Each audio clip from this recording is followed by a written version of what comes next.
कृपया ध्यान दें कि हमारा उद्देश्य किसी विशेष व्यक्ति, संप्रदाय या धर्म की भावनाओं को चोट पहुंचाना नहीं है। ये पौराणिक कहानियाँ केवल शैक्षिक उद्देश्यों के लिए हैं और हमें उम्मीद है कि आप लोग बहुत सरल भाषा में समझ जाएंगे। आइए जानते हैं इसी वीडियो में। माँ दुर्गा के 9 रूपों की कथा। दुर्गा या आदिशक्ति हिंदुओं की प्रमुख देवी मानी जाती हैं, जिन्हें माता नवदुर्गा, देवी शक्ति, आद्या शक्ति, भगवती, माता रानी, पार्वती, जगत जननी जगदम्बा, परमेश्वरी, परम सनातनी देवी आदि नामों से भी जाना जाता है। नवरात्रि एक संस्कृत शब्द है जिसका अर्थ है नवराते। नवरात्रि में माँ दुर्गा की 9 शक्तियों को अलग अलग रूप में पूजा जाता है। माता के प्रथम रूप को शैलपुत्री, दूसरे रूप को ब्रह्मचारिणी, तीसरे रूप को चंद्रघंटा, चौथे रूप को कूष्मांडा, 5वें रूप को स्कंद माता, छठे रूप को कात्यायनी, 7वें रूप को कालरात्रि, 8वें रूप को महागौरी तथा 9वें रूप को सिद्धिदात्री कहा जाता है कि जब पृथ्वी पर दानवों का अत्याचार बढ़ा तब माँ दुर्गा ने अपना नया रूप धारण किया। विभिन्न कामनाओं के लिए भक्तगण नवरात्रि में माँ दुर्गा के 9 स्वरूपों की आराधना और पूजन करते हैं। आइए हम बताते हैं आपको माँ दुर्गा के 9 रूपों की कथा। दोस्तों, आज हमें पार्ट 2 वीडियो में माँ दुर्गा की 6 रूपों के बारे में चर्चा करेंगे। आइए जानते हैं माँ दुर्गा की कथा। माँ कूष्मांडा।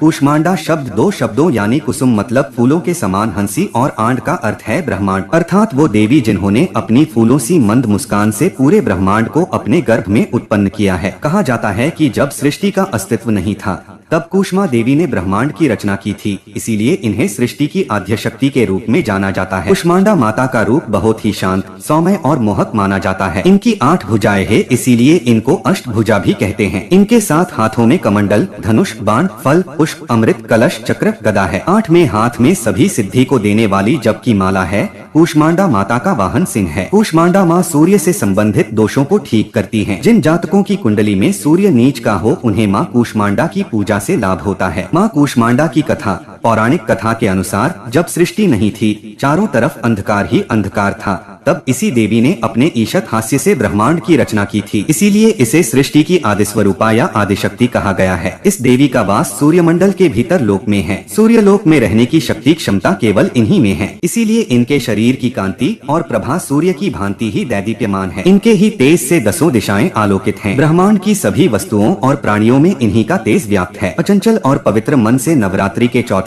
दिन इस देवी की पूजा आराधना करना चाहिए। इससे भक्तों के रोगों और शोकों का नाश होता है तथा उसे आयु, यश, बल और आरोग्य प्राप्त होता है। ये देवी अत्यल्प सेवा और भक्ति से ही प्रसन्न होकर आशीर्वाद देती हैं। सच्चे मन से पूजा करने वाले को सुगमता से परम पद प्राप्त होता है। विधि विधान से पूजा करने पर भक्त को कम समय में ही कृपा का सूक्ष्म भाव अनुभव होने लगता है। ये देवी आधियों व्याधियों से मुक्त करती हैं और उसे सुख समृद्धि और उन्नति प्रदान करती हैं। अंततः इस देवी की उपासना में भक्तों को सदैव तत्पर रहना चाहिए। नवरात्रि के चौथे दिन माँ कूष्मांडा की पूजा अर्चना की जाती है। पूजन मंत्र सुरा संपूर्ण कलशण रुधिराप्लुतमेव दधाना हस्तपद्माभ्या कूष्मांडा शुभदास्तु में माँ स्कंद माता नाम 2 शब्दों से मिलकर बनता है। स्कंद और माता। स्कंद भगवान कार्तिकेय का दूसरा नाम है। कार्तिकेय भगवान शिव और माता पार्वती के पुत्र है, इसीलिए स्कंद माता का अर्थ है कार्तिकेय की माता। इनके विग्रह में भगवान स्कंद कुमार कार्तिकेय बाल रूप में इनकी गोद में विराजित हैं। इस देवी की 4 भुजाएं हैं। ये दाईं तरफ की ऊपर वाली भुजा से स्कंद को गोद में पकड़े हुए हैं। नीचे वाली भुजा में कमल का पुष्प है। बाईं तरफ ऊपर वाली भुजा में वरद मुद्रा में है और नीचे वाली भुजा में कमल पुष्प है। इनका वर्ण एकदम शुभ है। ये कमल के आसन पर विराजमान रहती हैं, इसीलिए इन्हें पद्मासना भी कहा जाता है। सिंह इनका वाहन है। यह बुध ग्रह की देवी हैं। जो जातक स्कंद माता की पूजा अर्चना करते हैं उनकी कुंडली में बुध ग्रह की स्थिति मजबूत होती है। माँ स्कंद माता की कथा। कुमार कार्तिकेय की रक्षा के लिए जब माता पार्वती क्रोधित होकर आदिशक्ति रूप में प्रकट हुई तो इंद्र भय से कांपने लगे। इंद्र अपने प्राण बचाने के लिए देवी से क्षमा याचना करने लगे। कुमार कार्तिकेय का एक नाम स्कंद भी है, इसलिए माता को मनाने के लिए इंद्र देवताओं सहित स्कंद माता नाम से देवी की स्तुति करने लगे और उनका इसी रूप में पूजन किया। इस समय से ही देवी अपने 5वें स्वरूप में स्कंद माता रूप से जानी गयी और नवरात्र के 5वें दिन इनकी पूजा का विधान तय हो गया। शास्त्रों में इसका काफी महत्व बताया गया है। की उपासना से भक्त की सारी इच्छाएं पूरी हो जाती हैं। भक्त को मोक्ष मिलता है। सूर्यमंडल की अधिष्ठात्री देवी होने के कारण इनका उपासक अलौकिक तेज और कांतिमय हो जाता है। आत्म मन को एकाग्र रखकर और पवित्र रखकर इस देवी की आराधना करने वाले साधक या भक्त को भवसागर पार करने में कठिनाई नहीं आती है। उनकी पूजा से मोक्ष का मार्ग सुलभ होता है। यह देवी विद्वानों और सेवकों को पैदा करने वाली शक्ति है, यानी चेतना का निर्माण करने वाली। कहते हैं कालिदास द्वारा रचित रघुवंशम महाकाव्य और मेघदूत रचनाएं स्कंदमाता माता की कृपा से ही संभव हुई। पूजन मंत्र सिंहासनगता नित्यं पद्माश्रित करद्वया शुभदास्तु सदा देवी स्कंद माता यशस्विनी माँ कात्यायनी माता दुर्गा का छठा रूप है। माँ कात्यायनी का कात्य गोत्र के महर्षि कात्यायन के यहाँ पुत्री रूप में जन्म लेने से इनका नाम कात्यायनी पड़ा। दिव्यता की अति गुप्त रहस्य एवं शुद्धता का प्रतीक यह देवी मनुष्य के आंतरिक सूक्ष्म जगत से नकारात्मकता का नाश कर सकारात्मकता प्रदान करती हैं। 4 भुजाओं वाली देवी के इस रूप का वर्ण सुनहरा और चमकीला है। रत्न आभूषण से अलंकृत देवी कात्यायनी का वाहन खूंखार सिंह है, जिसकी मुद्रा तुरंत झपट पड़ने वाली होती है। ऊपर वाली दाई भुजा से माता की ऊपर वाली भुजा अभय मुद्रा में होती है तथा नीचे वाली वर मुद्रा में होती है। बाईं तरफ की ऊपरी भुजा से उन्होंने चंद्रहास तलवार धारण की है तो नीचे वाले हाथ में कमल का पुष्प पकड़े रहती है। एकाग्रता से माता की पूजा करने वाले को धर्म, अर्थ, काम और मोक्ष की प्राप्ति होती है। माता की उपासना कर शहद का भोग लगाएं, जिससे जीवन में खुशहाली, यौवन और संपन्नता बनी रहती है। माँ कात्यायनी बृहस्पति ग्रह की स्वामिनी मानी गई है। कात्यायनी देवी की पूजा करने से बृहस्पति ग्रह से संबंधित दोष समाप्त होते हैं। माँ कात्यायनी की कथा। कात्य गोत्र में विश्व प्रसिद्ध महर्षि कात्यायन ने भगवती पराम्बा की उपासना की कठिन तपस्या की। उनकी इच्छा थी कि उन्हें पुत्री प्राप्त हो। माँ भगवती ने उनके घर पुत्री के रूप में जन्म लिया, इसलिए यह देवी कात्यायनी कहलाई। इनका गुण शोध कार्य है, इसीलिए इस वैज्ञानिक युग में कात्यायनी का महत्व सर्वाधिक हो जाता है। इनकी कृपा से ही सारे कार्य पूरे जो जाते हैं। ये वैद्यनाथ नामक स्थान पर प्रकट होकर पूजी गई। माँ कात्यायनी अमोघ फलदायिनी है। भगवान कृष्ण को पति रूप में पाने के लिए ब्रज की गोपियों ने इन्हीं की पूजा की थी। यह पूजा कालिंदी यमुना के तट पर की गई थी, इसीलिए ये ब्रजमंडल की अधिष्ठात्री देवी के रूप में प्रतिष्ठित हैं। माँ कात्यायनी शत्रुहंता है, इसलिए इनकी पूजा करने से शत्रु पराजित होते हैं और जीवन सुखमय बनता है। जबकि माँ कात्यायनी की पूजा करने से कुंवारी कन्याओं का विवाह होता है। नवरात्रि के छठे दिन भक्त का मन आग्नेय चक्र पर केंद्रित होना चाहिए। अगर भक्त खुद को पूरी तरह से माँ कात्यायनी को समर्पित कर दें, तो माँ कात्यायनी उसे अपना असीम आशीर्वाद प्रदान करती है। पूजन मंत्र चंद्रहासोज्ज्वलकरा शार्दूलवर वाहना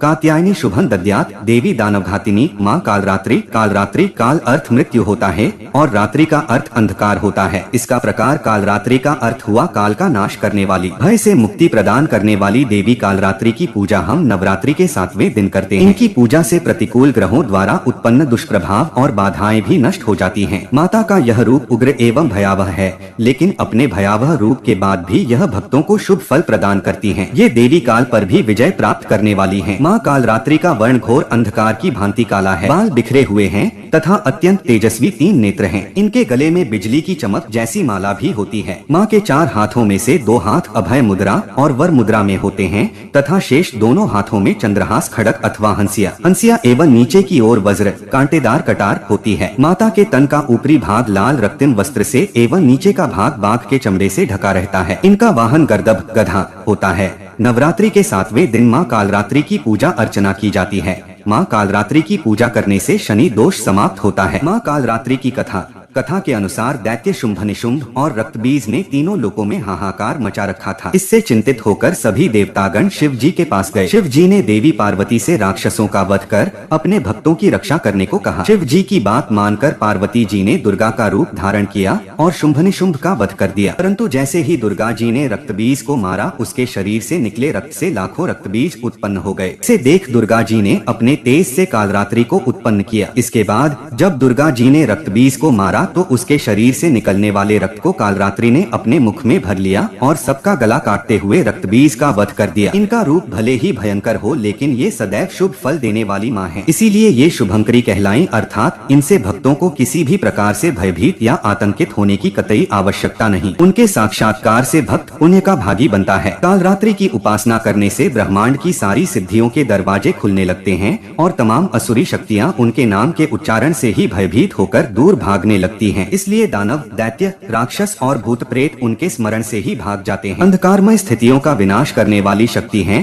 कालरात्रि। काल से भी रक्षा करने वाली यह शक्ति है। ये ग्रह बाधाओं को भी दूर करती है और अग्नि, जल, जंतु, शत्रु और रात्रि भय दूर हो जाते हैं। इनकी कृपा से भक्त हर तरह के भय से मुक्त हो जाता है। पूजन मंत्र एक वेणी जपाकर्ण पूरा नग्ना खरास्थिता लंबोष्ठी कर्णिका कर्णी तैलाभ्यक्त श्रीरिणी वाम पादोल्लस लोहलता कंटक भूषणा वर्धन मूर्ध ध्वजा कृष्णा कालरात्रिर्भयंकरी। माँ महागौरी नवरात्रि में 8वें दिन महागौरी शक्ति की पूजा की जाती है। नाम से प्रकट है कि इनका रूप पूर्णतः गौर वर्ण है। इनकी उपमा शंख, चंद्र और कुंद के फूल से दी गई है। अमोघ फलदायिनी है माँ महागौरी। अष्टवर्षा भवेद गौरी यानी इनकी आयु 8 साल की मानी गई है। इनके सभी आभूषण और वस्त्र सफेद हैं, इसीलिए उन्हें श्वेतांबरधरा कहा गया है। 4 भुजाएं हैं और वाहन वृषभ है, इसीलिए वृषारूढ़ा भी कहा गया है इनको। इनके ऊपर वाला दाहिना हाथ अभय मुद्रा है तथा नीचे वाला हाथ त्रिशूल धारण किया हुआ है। ऊपर वाले बाएं हाथ में डमरू धारण कर रखा है और नीचे वाले हाथ में वर मुद्रा है। जो जातक नवरात्रि के 8वें दिन माँ महागौरी की पूजा अर्चना करते हैं, उनकी जन्मपत्री का राहु दोष समाप्त हो जाता है।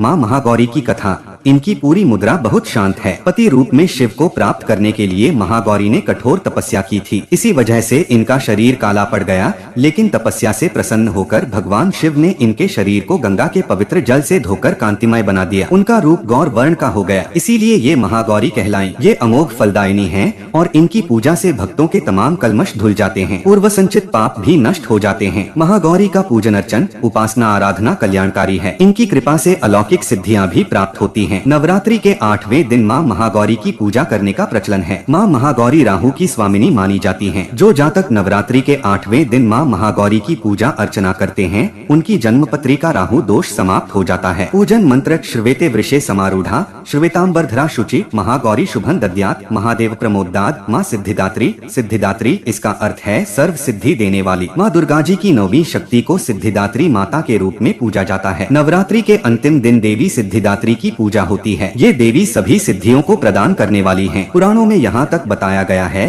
कि भगवान शिव को भी अपनी सिद्धियाँ इन देवी की पूजा से ही प्राप्त हुई थी। सिद्धिदात्री माता के कारण ही अर्धनारीश्वर का जन्म हुआ। इनका वाहन सिंह है। चतुर्भुज देवी के दाएं और के ऊपर वाले हाथ में गदा और नीचे वाले हाथ में चक्र रहता है। बाएं और ऊपर वाले हाथ में कमल का पुष्प एवं नीचे वाले हाथ में शंख रहता है। नवमी के दिन इनकी पूजा उपासना कर कन्या पूजन करना चाहिए, जिससे देवी सबसे अधिक प्रसन्न होती हैं। इनकी पूजा कर हलवा, चना, पूरी, खीर आदि का भोग लगाएं। जो जातक नवमी के दिन माँ सिद्धिदात्री की पूजा अर्चना करते हैं, उनके जीवन से केतु का दोष हट जाता है। मार्कंडेय पुराण के अनुसार 8 सिद्धियाँ इस प्रकार हैं। 1 अणिमा, 2 महिमा, 3 गरिमा, 4 लघिमा, 5 प्राप्ति, 6 प्राकाम्य, 7 ईशित्व और 8 वशित्व। ब्रह्म वैवर्त पुराण के श्री कृष्ण जन्म खंड में यह संख्या 18 बताई गई है। इनके नाम इस प्रकार हैं: 1 अणिमा, 2 लघिमा, 3 प्राप्ति, 4 प्राकाम्य, 5 महिमा, 6 ईशित्व वाशित्व, 7 सर्वकामावसायता, 8 सर्वज्ञत्व, 9 दूर श्रवण, 10 परकाय प्रवेशन, 11 वाक् सिद्धि, 12 कल्प वृक्षत्व, 13 सृष्टि, 14 संहार करण सामर्थ्य, 15 अमरत्व, 16 सर्वन्यायकत्व, 17 भावना, 18 सिद्धि। माँ सिद्धिदात्री की कथा।